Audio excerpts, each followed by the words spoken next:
Now that the Christmas Chronicles Part 2 has been released on Netflix, I thought that in this video I would compare the 2018 Netflix original, The Christmas Chronicles, with The Christmas Chronicles Part 2.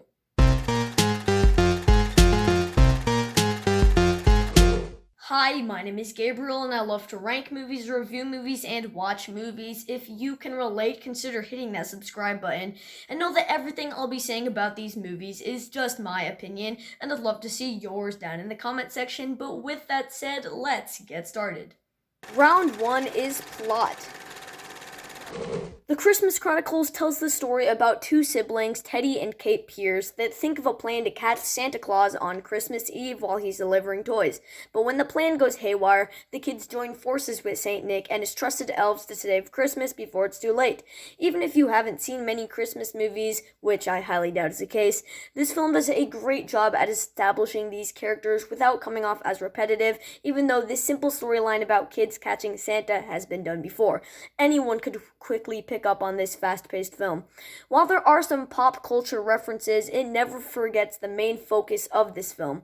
On paper, the story in the second film is rather straightforward. The teenager Kate Pierce is reunited with Santa Claus when a troublemaker threatens to cancel Christmas forever. This plot is very similar to the first because they are both about how Christmas could be canceled because of something that happened. They just play it out differently. This is one of the sequels that take the template of the first film but puts a spin on it, but most of the time it comes out feeling very similar to the first. Although both films tell interesting stories, The Christmas Chronicles 1 feels more compelling. The story in Part 2 may be bigger and more ambitious, but I'm gonna give this point to the first Christmas Chronicles. Christmas Chronicles 1, Part 2, 0. Round 2, Action and Special Effects. Both films have costumes, sets, and makeup that create vibrant colors that make these films practically leap off the screen. In the first Christmas Chronicles, the action is gripping with standout CGI when comparing them to special effects from other Netflix films. Some scenes, such as the car chase between Santa and the police, may have set the bar a little too high, however, as not even the climax can compete with it. The climax is well executed and kept me hooked, but it's a somewhat standard sequence. The next film is arguably even more reliant on CGI than the first film.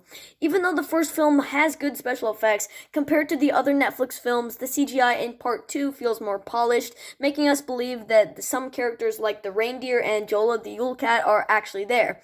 But even though they're better, they're still pretty average. Each action scene carries a significant amount of weight, and the fact that the protagonists don't always come out victorious only adds to the adventure. Both films have very exciting action sequences, but I'm going to give this point to the Christmas Chronicles 1 for it's a bit more fast-paced. The Christmas Chronicles 2, Part 2, 0. Round 3 is comedy. In both Christmas Chronicles, Kurt Russell is utilized very effectively in several of his comedic scenes. Like I said before, in the first Christmas Chronicles, there are some pop culture references, and when there are, it makes some of the funniest parts of the movie. At one point, Teddy asks Santa if he can wave his hand and Jedi mind trick the cops that are chasing them, and Santa just says, "I'm Santa Claus, Teddy, not Yoda." And I thought that was really funny, and Kurt Russell really did a good job playing Santa interacting with actual people. But the Christmas Chronicles Part 2 really surprised me. Because of how funny the first film was and it being directed by Chris Columbus, the director of Home Alone, I thought Part 2 was going to be another Christmas comedy, but it never really made me laugh. Sometimes they tried to be funny, but it never really worked for me, so the Christmas Chronicles gets this point. The Christmas Chronicles 3, Part 2, 0. Round 4, Acting.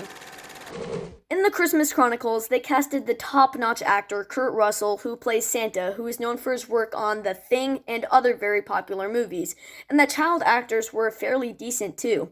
Darby Brown had a solid performance as Kate Pierce, and Judah Lewis was very good as Kate's teenage brother Teddy, not to mention Martin Roach's and Lamorne Morris's fantastic performances as some police officers. The second film had fine acting. To be honest, I don't think Goldie Hawn was very good, and the newcomers, Julian Dennison as Belschnickel and Jazir Bruno as Jack, were just okay. The actors from the first are still good, but almost every new character had okay to bad acting, so this point goes to The Christmas Chronicles. The Christmas Chronicles 4, Part 2, 0. Final round, Christmas Spirit. As you know, these are Christmas movies, so what better way to end the competition than seeing which film has more Christmas spirit? The Christmas Chronicles 1 opens up with Kate Pierce watching old Christmas home videos and making a video for Santa. That's a pretty smart way to start out a Christmas movie, if you ask me. The second film opens up with the Pierces on a beach dancing to Feliz Navidad, which, is fine, and then Kate wants to run away because she doesn't like her mom's new boyfriend. That doesn't really scream Christmas, but once Kate and Jack get to the North Pole, it gets more Christmassy. The second film has more elves, more Santa, and more reindeer, but that does not necessarily mean it's more Christmassy.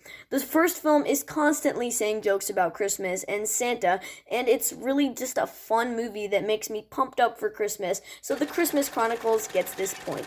The Christmas Chronicles 5, Part 2, 0. These are both good movies, but for this competition, the winner is The Christmas Chronicles. Anyone who likes holiday movies should find this film well worth a stream. Hi guys, thanks for watching. If you're new to the channel, make sure to hit that subscribe button and click the bell icon to be notified when I upload a new video. But with that said, stay tuned and subscribe to Cinema Ranks.